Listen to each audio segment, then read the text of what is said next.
Estamos por empezar la charla con curatoría forense. Bueno, parte de curatoría forense. ¿Qué tal? Buenas tardes. Hola Mercedes, qué gusto. ¿Cómo te va? Hola. Eres la primera en llegar. Hola curatoría forense. ¿Qué tal? ¿Cómo les va? Pues eso, esta tarde en Tijuana, con una temperatura un poco más alta, pues empezamos a cerrar, temperatura de clima, ¿verdad? Empezamos a cerrar esta tarde la charla, el ciclo de charlas de, en tiempo de la Tlaxelteotl. Y estamos muy contentos en la Secretaría de Cultura que Guillermina Bustos y Jorge Sepúlveda T sean quienes cierren este ciclo de charlas. Me siento muy afortunada en contarme en el circuito de sus intereses y de su amistad sobre todo. Y pues es una dupla de amigos que tienen una formación, Guillermina como artista y gestora y Jorge como crítico de arte contemporáneo, y tienen Guillermina es de Argentina y Jorge es de Chile. Tienen una trayectoria bastante destacada, pero sobre todo tienen un interés en fomentar un pensamiento reflexivo y un proceso comunitario en América Latina. Hola a todas, todos y todes. ¿Qué tal, Gabriel? ¿Qué tal todos, todas, todes? Esta tarde damos cierre al ciclo de Tlaxelteotl, en tiempos de Tlaxelteotl, que creo que han sido charlas muy generosas por parte de nuestros queridos amigos y amigas que han jugado con el diálogo reflexivo y cada uno aportando una perspectiva de enriquecimiento en este tiempo de transformación, y que de una manera u otra fue desde la idea muy clara del fango, la mierda que hablaba Santiago Espinosa de los Monteros, hasta el proceso de la comunidad con Mónica Castillo, el encierro con Vida Jovanovic,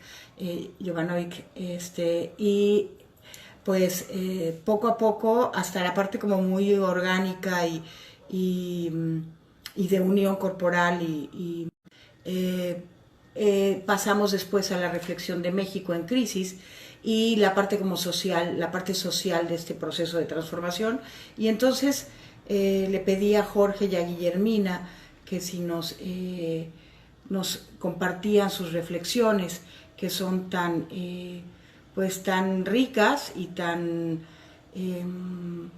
completas en torno de el quehacer artístico, dándole esta perspectiva de el artista como un agente económico y la revolución en calma, que se llama Jorge. Y esta tarde-noche en Sao Paulo, ¿qué tal, Guillermina? ¿Cómo te va? Buenas noches para ti, buenas tardes para la mayoría. Bueno, no sé. ¿Cómo estás, querida? Está un poco oscuro, o a lo mejor es demasiado brillante de este lado. Un poco de Puede luz. ser ¿Cómo? después varias luces de este lado, pues sí, ya que ya está de noche y de hecho como estamos en invierno va anocheciendo cada vez más temprano. Así que sí. Claro, estamos en invierno y nosotros a punto de entrar al verano. Claro, y justo empezaba comentando eso, que acá ya venía el calor y ustedes seguro ya traen hasta suéter, ¿no? Casi de suéter, sí. Hola Jorge, ¿qué tal? ¿Cómo Ya les va? estoy. Qué bueno. Seguro vi que escucharon un poco el sentido les agradezco muchísimo primero la aceptación de esta charla, esta participación de cierre, que me siento muy honrada en tenerlos del otro lado de la pantalla y con un rato para poder dialogar, y toda la gente que también quiera unirse con comentarios y preguntas y tal, ¿no? Y entonces, gracias Oso. Y pues eso, ¿Cómo les va por aquel lado en este tiempo de Tlacelteotl? Detrás este otro. Aquí, bueno, aquí estamos bastante bien, como la mayoría de las personas hemos quedado varados en casa, estamos desde Sao Paulo, Brasil, de hecho estamos transmitiendo desde Uber Bauhaus, que es nuestro centro de investigación y también el lugar donde realizamos residencias de investigaciones de investigación de arte contemporáneo. Y a propósito de, bueno, de la invitación que tú nos hiciste para pensar un poco en esta condición económica de los trabajadores de arte, contarles que hace poco tiempo hemos activado una iniciativa que había quedado para en 2015, de la cual hemos conversado, que se llama Trabajadores de Arte casualmente, una iniciativa que tiene un perfil horizontal, o sea que no es una organización, y la idea es tratar de pensar derechos laborales de los artistas, un tarifario con montos mínimos referenciales para que los trabajadores de arte sepan cuánto cobrar, y nos interesaría mucho, a propósito de eso que está ahí, es como lo más calentito que tenemos dentro de los múltiples trabajos que venimos haciendo, y además una de las iniciativas de corte más político, ¿sí? Y teniendo en cuenta como todas las actualizaciones de los últimos 10 años, también para pensar cuáles son las desigualdades como trabajadores de arte en caso de ser tener diferencias de género, en caso de ser mujeres, por ejemplo, diferencia sexual, de sexualidad, de raza y de clase. Entonces, como tratar un poco de trabajar eso, aquí el señor especialista, no, aquí Jorge es quien más ha venido investigando y pensando esto, o sea, fue quien desarrolló junto con Ilse Petroni en 2012 esta iniciativa, y un poco compartir eso y después lo que vayamos conversando a lo largo de la noche.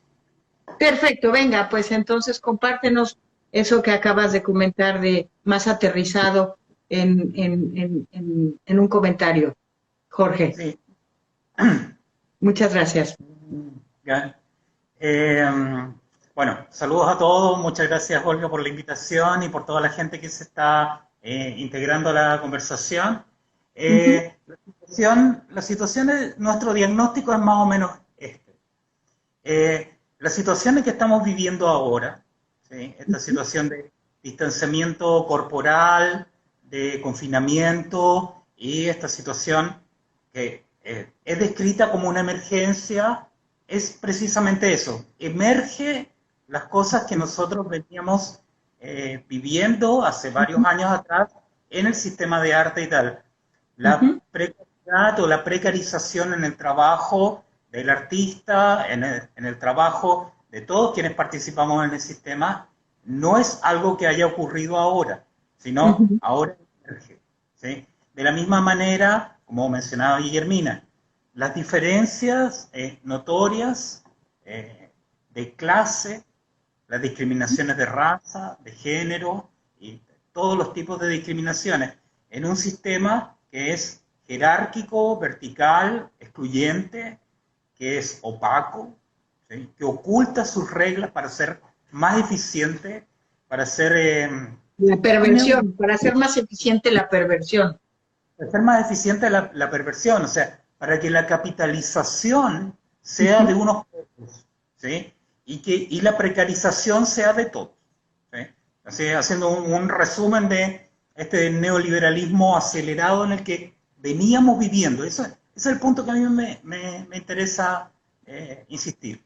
Entonces, la situación para nosotros es una situación de emergencia, o sea, aparece el monstruo, ¿sí? Se muestra el monstruo.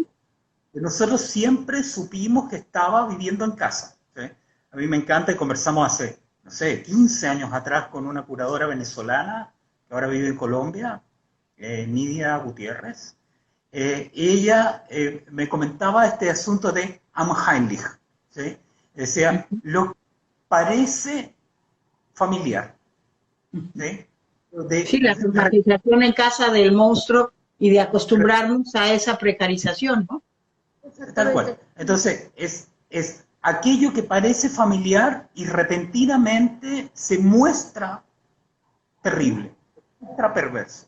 Lo que nosotros estamos viendo, el diagnóstico con el que venimos trabajando y que intentamos enfrentar durante el ciclo de conversaciones que hicimos durante un mes y medio acá desde Uber Bauhaus con 78 personas, 2 conferencias diarias, qué sé yo, era tratar de entender por qué, sabiendo que el monstruo estaba ahí, nosotros insistíamos en tratarlo como lo familiar, ¿sí? Entonces, esta precariedad laboral, esta precariedad de los vínculos en general, no solamente de los vínculos laborales, sino también de los vínculos personales, lo que hemos hablado muchas veces, la endogamia, el favoritismo, esta precariedad de los vínculos aparece ahora de golpe y muchas personas creen que es nueva. Lo que nosotros estamos insistiendo es que hace 8 años atrás venimos trabajando el tema de la precariedad del trabajador de arte con la formación del acuerdo de trabajadores. Hace bastante tiempo, desde el trabajo con comunidad, en la residencia social Summer Camp, luego en las 3 versiones que participamos de la residencia comunitaria en Argentina, los vínculos entre las personas, los vínculos entre los trabajadores de arte y la comunidad eran siempre.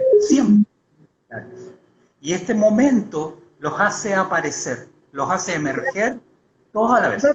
Dos cosas. En eso que dices de esas 70 y tantas conferencias, querías entender cómo es que cómo habíamos arropado a ese monstruo, ¿no? Cómo lo habíamos deglutido, comido, y una de las cuales alguna razón de que yo escuché muchísimas de las charlas y de hecho participé en una, pero ¿qué es lo que ustedes con esa visión que tienen tan enfocada en entender la gestión artística como un proceso de pensamiento continuo y de investigación y de compartir con otros? Entonces, ¿qué fue lo que tomaron de ahí? Además de que ya pasaron a la acción a ese tarifario que comentabas, Guillermo. O sea, para poner un poco de contexto histórico, recientemente, o sea, en el trabajo que venimos haciendo ya hace 15 años en las diferentes iniciativas, tenemos una parte que es una investigación del sistema de arte en América Latina, y lo que sí es evidente desde que empieza a aparecer la idea de arte latinoamericano, más o menos entre los años 50 y los 60, ya había una evidencia de una precarización local, si es que no había una influencia o una inyección de dinero extranjera, principalmente del norte global, euro. Entonces, como una situación de fragilidad institucional que es evidente de manera histórica. O sea, no hemos salido de una codependencia en relación a un centro hegemónico o de una manera de ser reaccionarios a esa dependencia. Entonces, sí, seguimos en la hacienda, ¿no?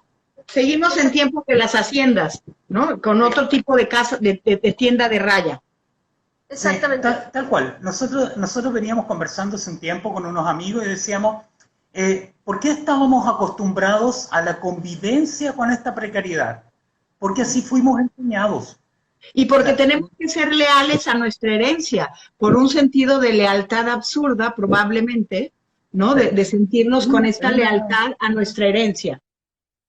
No sé, se me ocurre, pero me crucé, perdón. Uy, ya se hizo el silencio.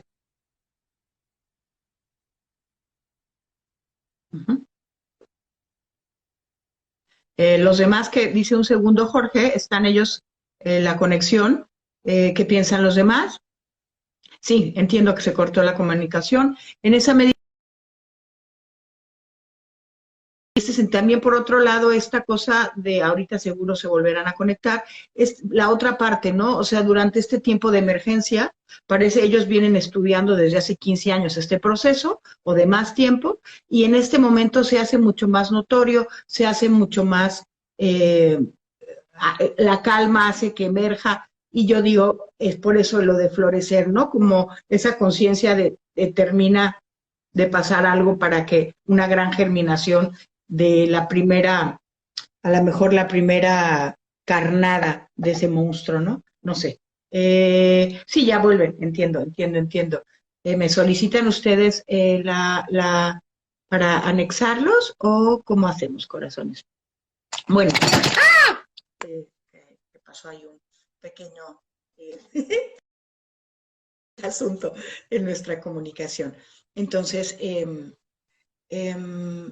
dice Fede, exacto. Exacto, sí, o sea, híjole, en un tiempo político para nosotros o un tiempo político general, exacto, la quietud nos permite ver pues las sutilezas o las garras, como lo queramos ver, ¿no? Sino eh, que sí, claro, es que al mismo tiempo, ¿no? Sí, está perfecto, no pasa nada con esto. Qué bueno que está la conexión por un lado y por el otro lado, como curatoria forense, y seguimos conversando, ¿no? Sí, en ese sentido también eh, eh, alguien más quiere ir comentando en relación a la irrupción de lo monstruoso en lo cotidiano, lo siniestro. Sí, y bueno, es como, yo insisto que me interesa mucho también qué es lo que surgió de estas reflexiones de tantos días, ¿no? Y tantas personas en relación a por qué nos acostumbramos. Si fue como, porque sabemos que está ahí, ¿no? Y ahora que lo hacemos visible, ¿será un tiempo para transformarlo o no? ¿O necesitaremos todavía eh, más dosis de eso, ¿no? O más tiempo en el fango, ¿no? Sería como la otra cosa en ese lugar como de profunda eh, incubación, ¿no?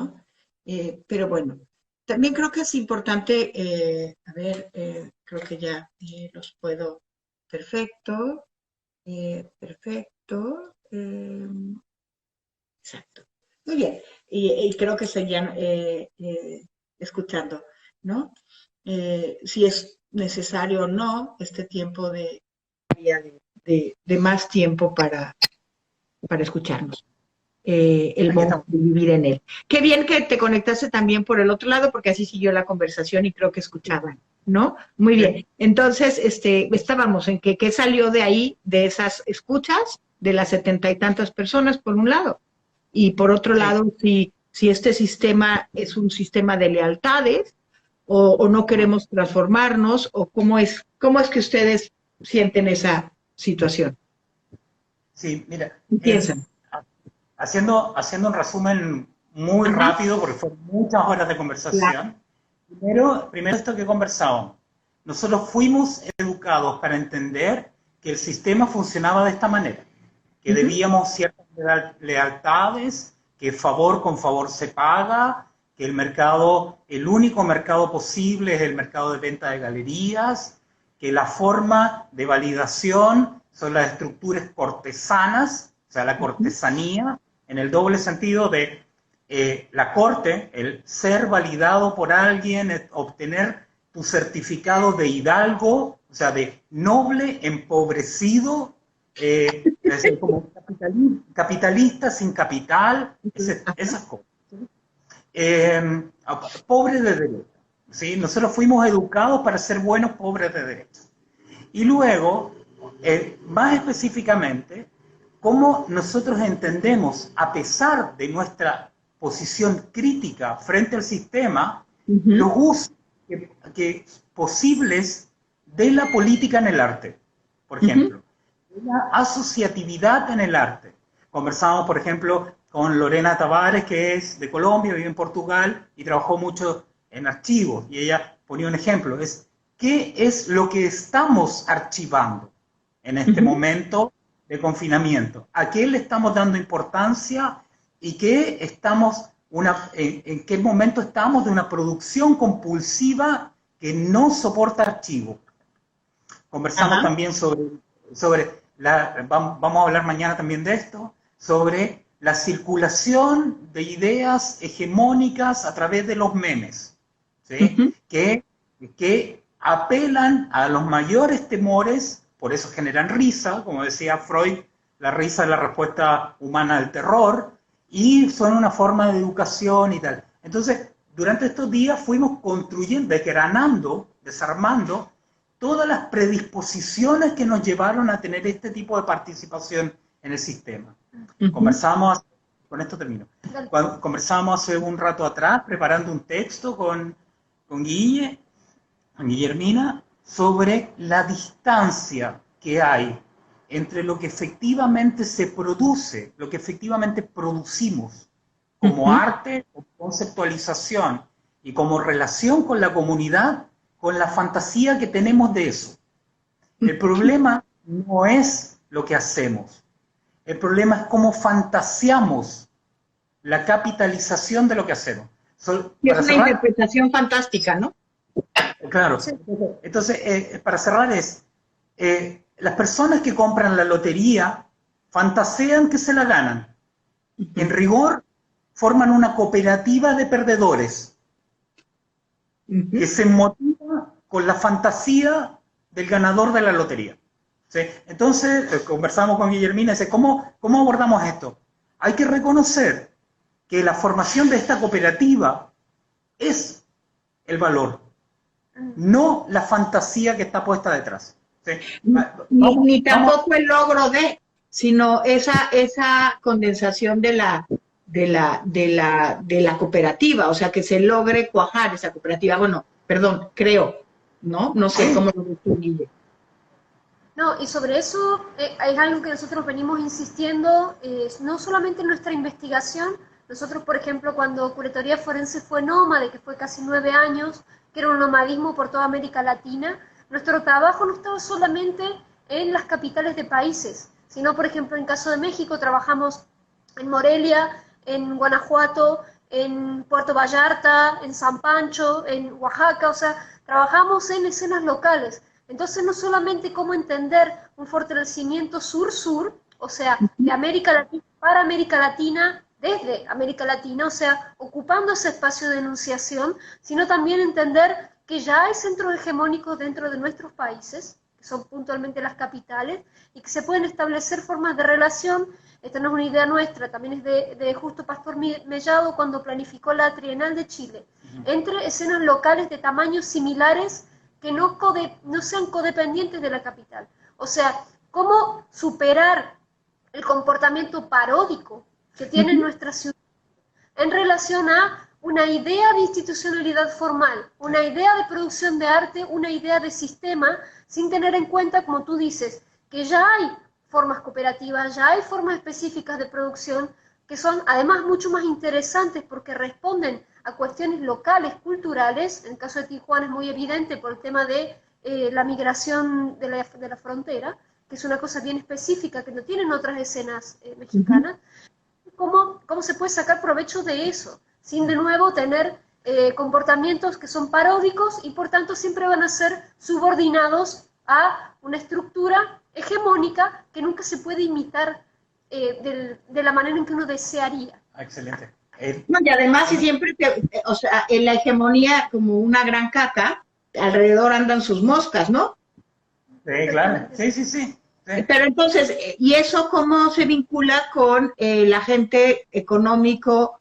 O sea, uno, la conciencia de uno en esas cooperativas y no andar intentando buscar el patrón del hacendado, ¿no? Sino de escena común a escena común y de tamaño a tamaño, ¿no? Eso estoy entendiendo. Pero en términos de ese tarifario o de esa condición de precariedad para trascenderla y buscar, aunque sea a que se nombre un código sustantivo de intercambio económico, ¿no? O no sé. Primero, hay un comentario de Samuel Toro, que es de Valparaíso, de Chile, ahí en el chat, y decía, la precarización del trabajo no es monopolio del sistema de arte. Efectivamente, el sistema de arte está atravesado por el otro sistema económico mucho más grande, que es el sistema neoliberal. En eso estamos totalmente de acuerdo. Segunda cosa, creo que lo primero que tenemos que hacer es, como dicen en Argentina, y después se hizo bastante famoso, es bajarnos del pony. O sea, nosotros... Túmbate el rollo, acá decimos, túmbate el rollo. Claro. Lo primero que tenemos que hacer es bajarnos del pony. Primero, no somos heroicos, somos trabajadores. ¿No somos qué, perdón? No se escuchó. No héroes, no somos héroes, somos trabajadores. No Ni somos bohemios, ¿no? No somos bohemios. No somos bohemios, somos trabajadores. No somos privilegiados, somos trabajadores. Entonces, lo primero es el reconocimiento de que nosotros participamos de un sistema económico donde nosotros producimos, no somos los dueños de los medios de producción, ¿sí? Y lo que producimos es contenido, calidad de los vínculos y otras formas de imaginar las relaciones entre las personas, con las comunidades y tal. Eso es lo primero. Cuando nosotros tratamos de enfrentar de una manera pragmática esto, o sea, el reconocimiento del trabajador de arte y cómo enfrentarlo, lo primero que hicimos con Ilse, que hemos venido conversando en estos 8 años, es qué cosa no funciona y no hay que hacer más, ¿sí? El petitorio a la secretaría. Si la secretaría no te escucha, el petitorio se acumula con el montón de otras veces que no te escucharon, ¿sí? O sea, asimismo con el ministerio, con el gobierno o con quien está a cargo. Segundo, he escuchado varias veces el bloqueo o el paro, se hizo algo hace unos días atrás, un paro de artistas en Argentina. Apagón. Un apagón cultural. Pero si la gente vive muy bien sin nosotros, y si nosotros dejamos de hacer lo que hacemos, nadie se percata. Entonces, nuestra propuesta, que comenzó con el desarrollo inicial con Ilse, y ha continuado durante estos años, con Ilse Petroni, y ha continuado durante estos años, es ¿cuáles serían las herramientas de negociación de nosotros como trabajadores que nos pondrían en un lugar de retribución justa a nuestro esfuerzo? Lo primero es determinar cuál es el valor mínimo que retribuye nuestro esfuerzo, ¿sí? Entonces, en este acuerdo fijamos, conceptualizamos como monto mínimo referencial. ¿Qué es el monto mínimo referencial para cualquier tipo de trabajo de artista o de trabajador de arte? Es, bajo esta cantidad de dinero, yo estoy financiando al que me contrata. Bajo esta cantidad de dinero no vale el esfuerzo hacer el trabajo. ¿Cuál es la cuestión?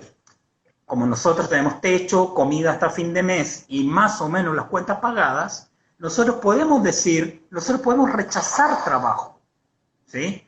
El problema es cuando los trabajadores de arte no pueden rechazar el trabajo por la urgencia o por la contingencia, como ocurre en este momento, ¿sí? Entonces, el monto mínimo referencial es un acuerdo entre todos los trabajadores de arte que se comprometen a respetarlo, con la salvedad de que se puede negociar con la realidad, ¿sí?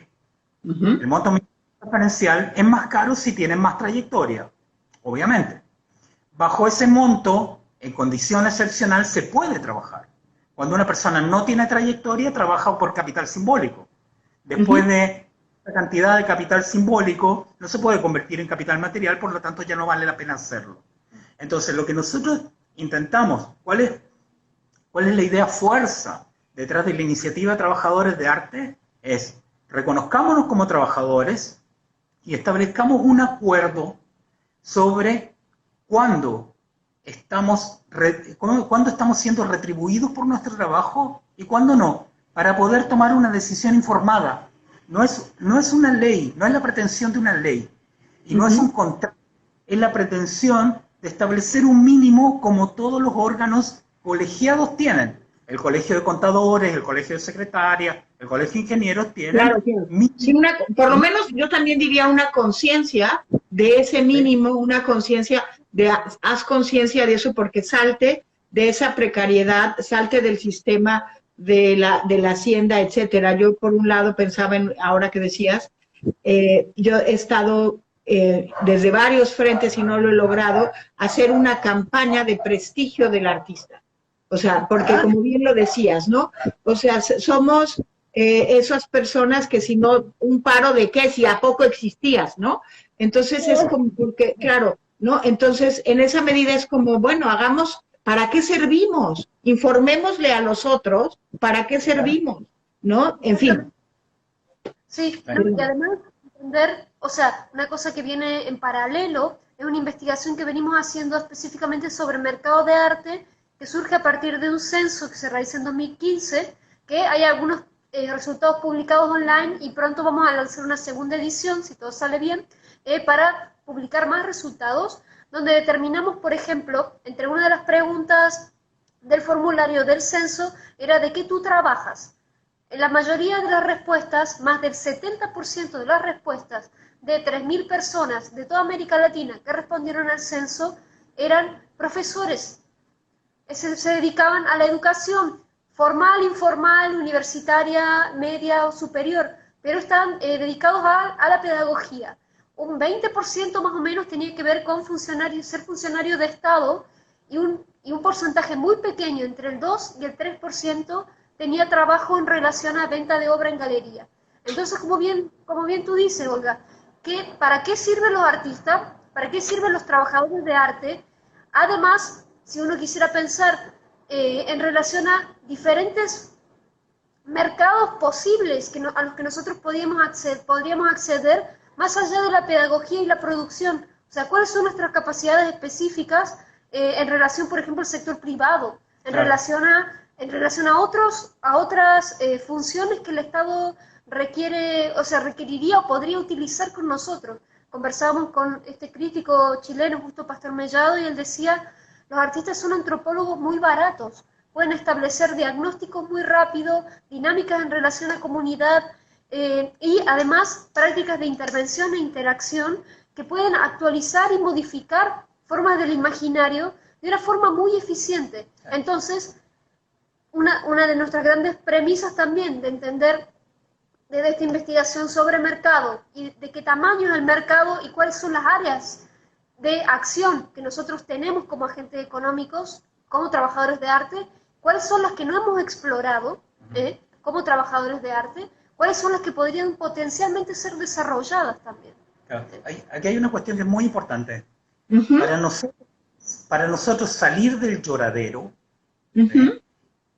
rápidamente el lloradero se convierte en solicitud de privilegio, o sea, debemos ser alimentados por una institución pública o privada, tenemos que estar exentos de impuestos, no tenemos que pagar arriendo, alguien tiene que reconocernos nuestra situación privilegiada que no ha sido reconocida, para salir del lloradero y salir Pero del es que es un privilegio absurdamente construido mal, o sea, porque no es privilegio, es una precariedad, que yo creo que es esa zarandeada que a ustedes hacer una investigación tan puntual y clara y investigación de a ver cuántos vamos a censar, etcétera, etcétera, de qué trabajamos, etcétera, para aterricemos en somos trabajadores de arte.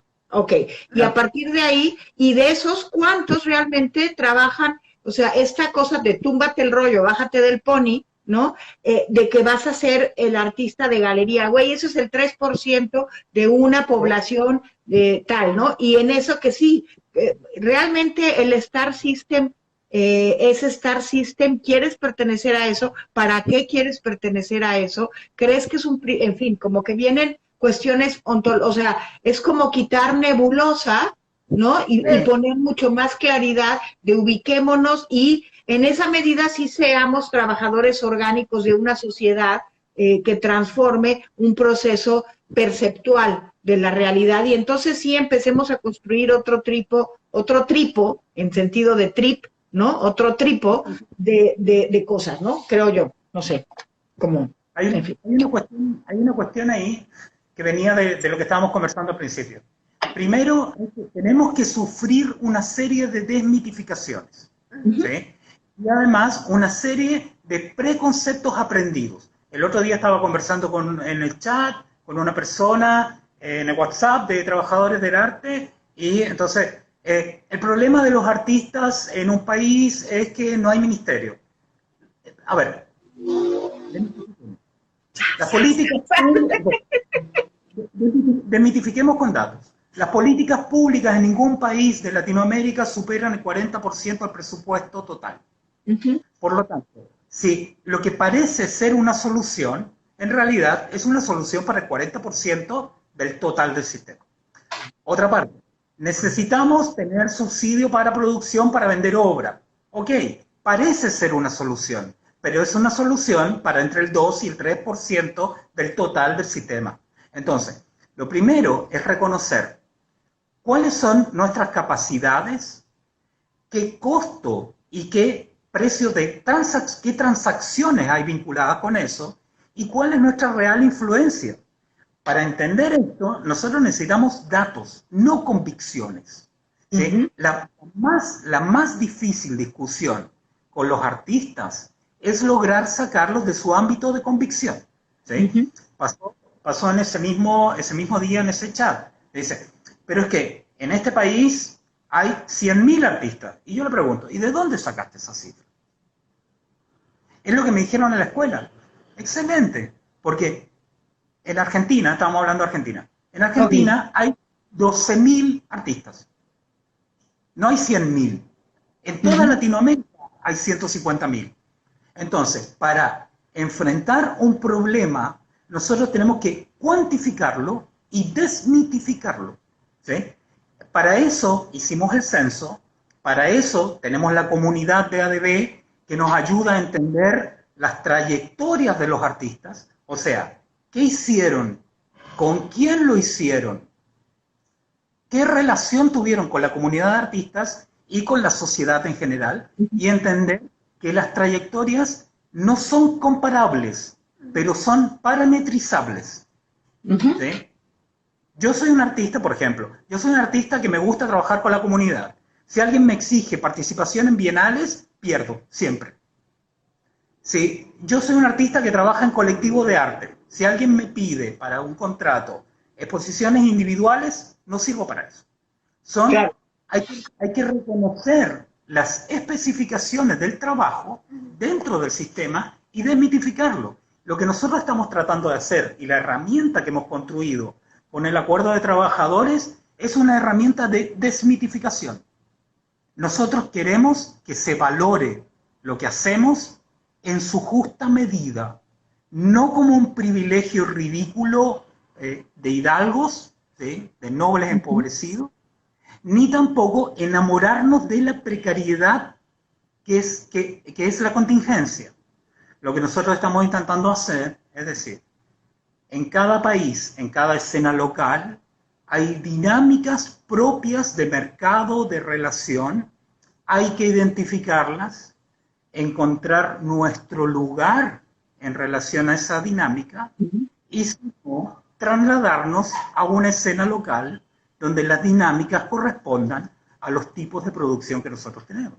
Sí, a la moneda que tú tienes, el cambio, el tipo de cambio funcione, ¿no? Exacto. Ahora, en ese sentido decías ahorita, sí, no normatizar la precariedad que se conectó. ¿Crees tú que haya sido factor, o creen ustedes, perdón, que haya sido factor en esta condición de contingencia que estamos, que se embonó el tiempo de todos para precarizarse y entonces a partir de ahí pudo emerger de nuevo ese monstruo y entonces ustedes lo agarran y le dan el sentido y vuelven a retomar aquellos pensamientos que traían de trabajadores del arte? Tuvo que ver, o sea, ¿por qué se dio en este tiempo otra vez esa reconexión? Porque ustedes han estado investigando por muchas acciones, ¿no? Claro. Tiene que ver con que es muy común que los artistas visuales o los artistas que se dedican al arte contemporáneo tienen voluntad de organizarse en tiempos de crisis. Claro. Es muy evidente cuando fue la crisis en 2001 en Argentina, la crisis del 2000 en Ecuador, o el quiebre de España en el fin del 2012, o sea, la retirada... O el terremoto en México, o los zapatistas, en fin, sí. ¿Qué está pasando allá con AMLO actualmente? Entonces es aprovechar una situación de contingencia en donde todos están muy urgidos y muy pendientes de las posibilidades de organización, aprovechar ese impulso. Sabemos que, sabemos que no van a quedar todos los entusiastas a los que ya se han sumado a la iniciativa, pero por lo menos le va a dar un impulso y además vamos a poder detectar personas que sí van a continuar trabajando y dándole potencia a esta organización. Así que tiene que ver con esa contingencia, la posibilidad Claro, de yo creo que relanzar. tiene que ver con eso que dices de crisis, porque el artista o sea, está continuamente en una crisis. O sea, una pieza en blanco, o sea, estamos acostumbrados a trabajar con esa potencia. Entonces, rápidamente, ahora sí como en las células, ¿no? El ambiente de afuera es igual que el de adentro y entonces podemos hacer simbiosis rápido y unificarnos en un nuevo organismo, algo así. Volviendo un poco a la lógica fangosa y cochinona que viene Sí, cerrando este proceso, ¿no? sí. Esto es muy interesante y una distinción que ya hemos citado 3 veces a Mellado, así que una más no vuelve. En Mellado hay una distinción que es muy interesante. Estrategia de carrera y estrategia de producción. Ujú. ¿Sí? Los trabajadores de arte, los artistas específicamente, tienen modos de trabajar con los materiales, ¿sí? Y esos modos comúnmente son individuales y tienen que ver con experimentación que no tiene un derrotero, ¿sí? Que no tiene una guía, sino que la experimentación va encontrando su guía en la construcción de sus variables, sería para decirlo así. O en sus Cuando el pequeñas artista crisis, ajá. en sus pequeñas crisis, en las crisis de consolidación de la creatividad, de la conceptualización y tal. De la, Cuando nosotros, cuando nosotros ocupamos esa estrategia que funciona muy bien en la producción, en la carrera, lo que tenemos es lo que decía Guillermina, estrategias reaccionarias que están esperando un estímulo para imaginar cómo resolverlo. Lo que decía Guillermina, los artistas, los trabajadores de arte, nos organizamos de manera reaccionaria. ¿Sí? Esperamos que ocurra un fenómeno para ver qué es lo que se podría hacer. Y eso, en la estrategia de carrera y en la condición de trabajador, del trabajador de arte, es inútil. Porque yo amo esta situación, yo nunca lo hice porque soy un pésimo bailarín, pero mis hermanas, mis exnovias y tal, antes del fin de semana, no sé, de lunes a jueves, se paraban frente al espejo y practicaban unos pasos. Yo cuando era joven así, practicaba la cantada, así como el cuento, qué es lo que va a decir. Si nosotros no tenemos una práctica continua de organización previa a la crisis, no la vamos a tener cuando estemos en crisis. Entonces, lo que nosotros veníamos proponiendo desde este plan que se fue articulando de a poco, también lo fuimos armando, entender los derechos laborales de los trabajadores de arte, que hay que ir pensándolo como política pública, ¿sí? Como decía Federico de la Puente hace un rato atrás, y además desmitificar que la política pública es solamente la política de Estado. La política pública pertenece al ciudadano. A todos. Eso por una parte. Entender qué es lo que tenemos, cómo construimos nuestra trayectoria y cómo construimos nuestro ámbito de influencia, que es lo que intentamos hacer con el censo y con BADB, ¿sí? Y luego, cómo entendemos lo que estamos produciendo para poder construir valor. Y aquí hay un punto que salió en la conversación con María Leitauler, en la conversación con varios de los artistas que participaron en el ciclo Estamos separados pero estamos juntos. Aun cuando la producción del objeto o de la práctica artística sea individual, la producción del valor siempre es colectiva. ¿Sí? La producción del valor es el artista con el galerista, con la institución, con el coleccionista. Se construye colectivamente. Entonces, nosotros confundimos, y esto es un problema cuando lo conversamos con los trabajadores de arte, confundimos estrategia de producción con estrategia no de carrera, sino de participación en el sistema. Nosotros tenemos que tener un training organizacional. Tenemos que tener un ejercicio permanente de debate sobre nuestra participación.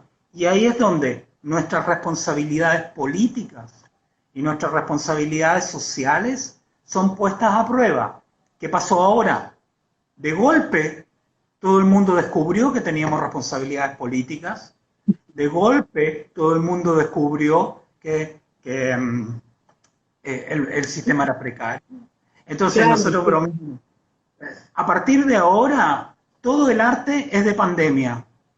A partir de ahora, todos los niños que nazcan son pandemials. No. Lo que ocurre ahora estaba ocurriendo.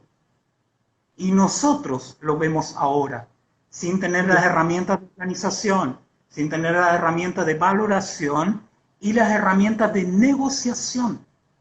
¿Sí? Entonces, ¿qué pasa? Como decía hace un rato atrás, hay soluciones que son muy malas soluciones porque son parciales. Una beca, un bono, un fondo extra para cubrir 2 o 3 meses de artistas con hambre no resuelve el problema del derecho laboral del artista. Esa es la cuestión. Sí, es un curita en una herida de este gordo. No, y algo que sí es evidente, que de hecho fue algo que investigó una residente aquí, se llama Luciana Fachin, y ella decía cómo al final, o sea, y entendiendo después en un diagrama que realizamos sobre a dónde van los dineros de política pública, al Estado financiar a los artistas y no pensar en una previsión de financiamiento del mercado para las producciones de sus artistas, en realidad está dilapidando dinero. Entonces, y además, cuando hace propuestas para formación de mercado, por ejemplo, financiamiento de ferias a través de dinero público, a través de deducción de impuestos, no solamente está subsidiando a la galería, también está subsidiando al coleccionista. Sí, claro. Entonces, o sea, en rigor, el artista es el menos favorecido por la mayoría de las políticas públicas que están establecidas en los países. Y de nuevo, ¿por qué siempre se piensa en relación al sistema de arte y para el sistema de arte? O sea, ¿qué hay más allá del sistema de arte? Sí, claro. ¿Qué pasa con el resto de las personas? Sí.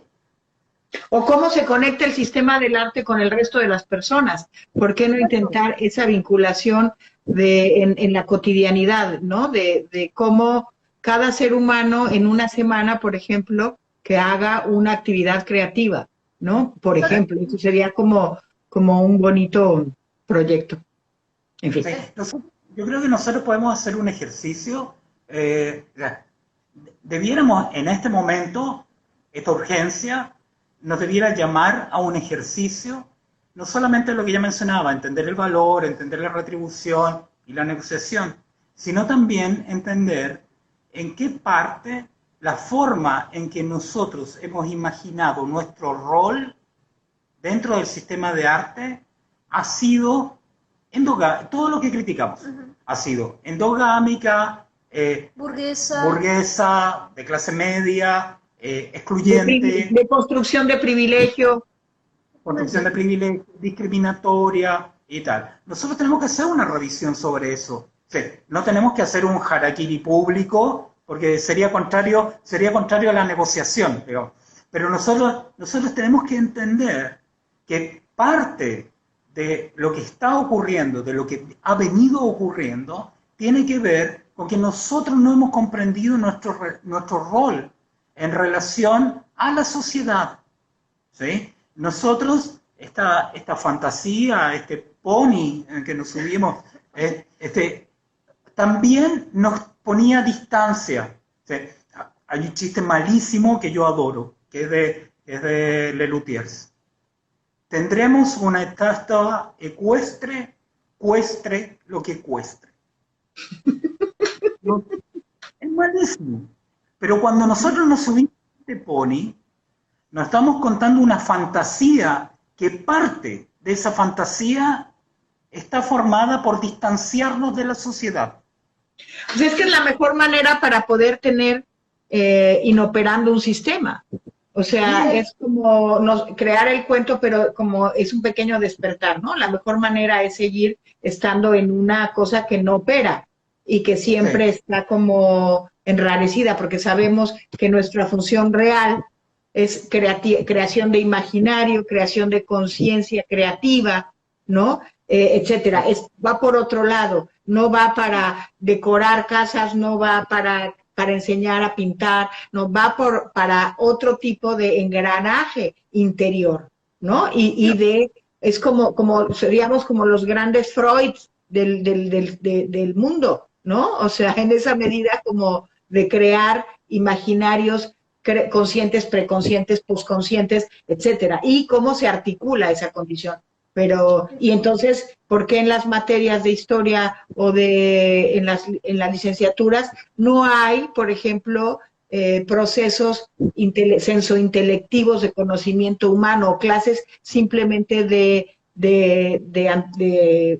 conocimiento del cuerpo humano? Si no conoces tus herramientas creativas en términos de los neurotransmisores, pues entonces vas a conocer la pintura como una hegemonía para seguir formulando un sistema de autoopresión, algo así, ¿no? Sí, que ahí hay varios, o sea, hay varios asuntos. Yo pensaba, el otro día, hace un tiempo pensábamos en una residencia. O sea, ¿por qué las academias de arte no dejan de enseñar técnicas artesanales en relación a la producción? Porque probablemente si no enseñaran pintura, dibujo, escultura y grabado, se quedarían sin alumnos, por tanto, caería uno de los mayores mercados de sistemas de arte. Pero ¿por qué, de nuevo, no se complementa esa formación artesanal, que también es necesario tener algún espacio institucional que resguarde esos saberes con estos saberes complementarios, como tú dices, de los artistas somos administradores de lo simbólico. En esa administración de lo simbólico podemos poner en tensión los órdenes que son hegemónicos y proponer otros órdenes para habilitar otras formas de vida, otras formas de imaginarnos en el mundo, otras exploraciones de nuestra propia subjetividad y habilitar probablemente deseos que no sabíamos que teníamos. Exacto. Entonces, una cosa que veníamos pensando, o sea, a propósito de esta circunstancia en la que estamos ahora, lo que sí es sintomático es que nos hemos vuelto a preguntar, algo que tú decías, ¿cuál es nuestra idea fuerza? O sea, ¿para qué sirve el arte contemporáneo? ¿Cuál es la base?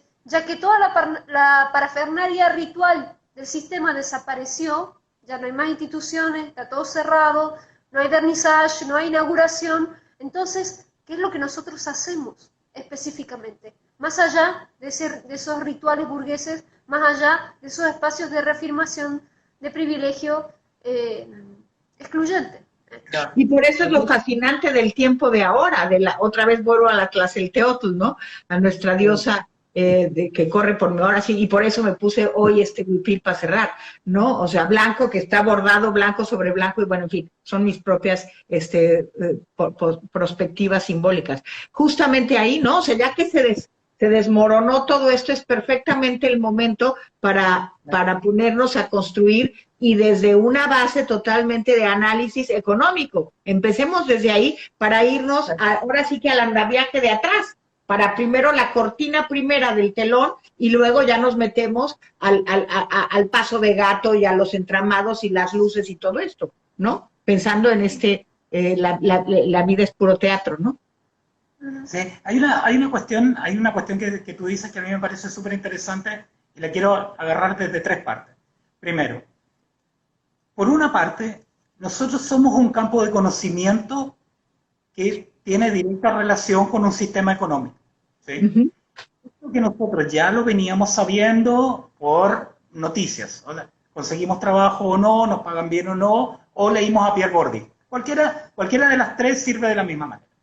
¿Cuál es el problema? A nosotros nos cuesta mucho integrar los conocimientos en nuestras dinámicas cotidianas, ¿sí? Todos los que pasamos por séptimo año de educación básica sabemos que encontrar un clítoris en un diagrama y muy pocos saben encontrarlo en una mujer.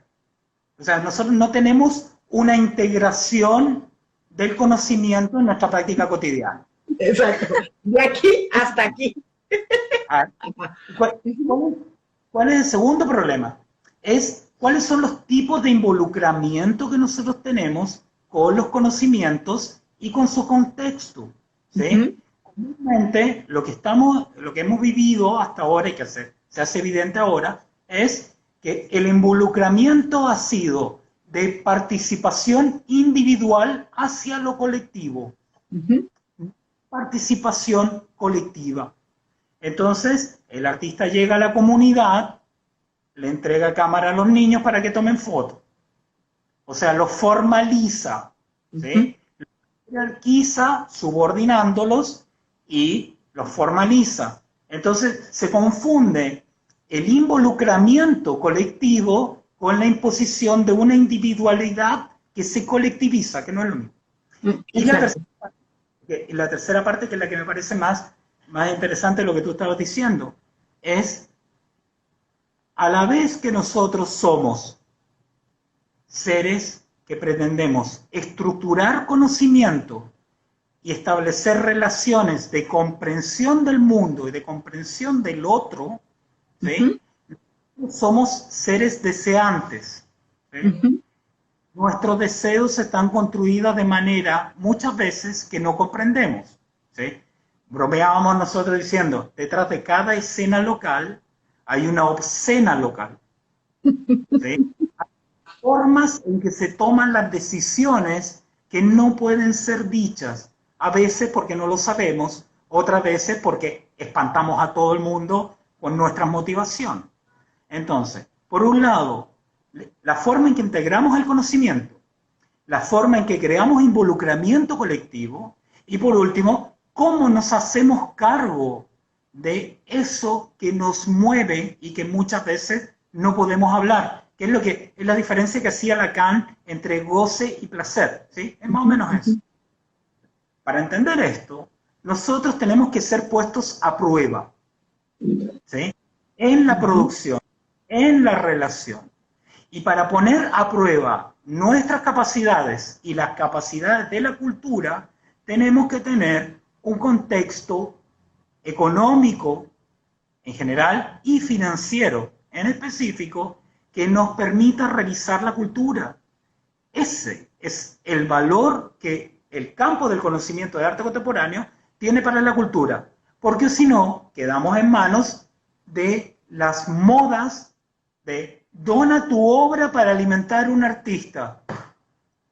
Sí, no, sí, pero es increíble lo que acabamos de balbucear, porque justamente estaba como cerrado y se abrió y entonces puede realmente emerger toda o sea, acabas de nombrar con mucha claridad 3 ejes como de investigación para esa formulación de este artista en tiempo transpandémico, ¿no? En el sentido de, es como una cirugía al cerebro después de ya dejar los hidalgos, bajarnos del pony, etc., toda esa cosa, ¿no? Es como este sentido de autoanálisis y desde ahí formalizar un proceso de construcción, de intercambio de saberes en un proceso de enseñanza-aprendizaje que me voy a permitir buscarlos más al rato para que lo construyamos y lo llevemos a cabo prontamente en la Secretaría, porque es justamente lo que yo andaba buscando sin saber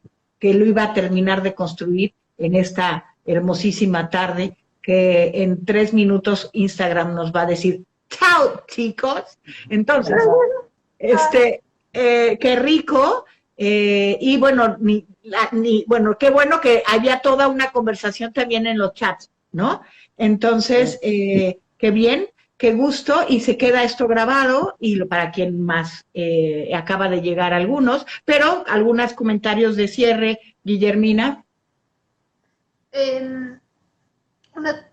Una cosa que nos parece súper importante es esto, seguir sosteniendo estos espacios de explicitación de nuestras condiciones económicas, de nuestra condición política, como artistas, como ciudadanos, como trabajadores de arte.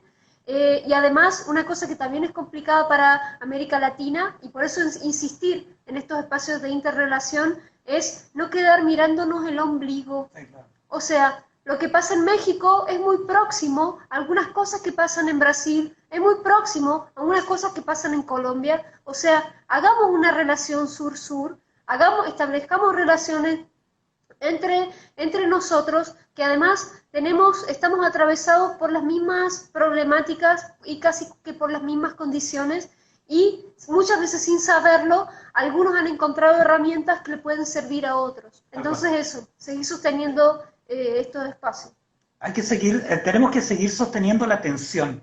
Esa es la cuestión. O sea, ni apocalípticos ni integrados. La tensión entre la sensación de apocalipsis y la necesidad de integración. ¿sí? Exacto. Entonces, tenemos que mantener esta conversación, tenemos que volverle a dar erótica al debate crítico,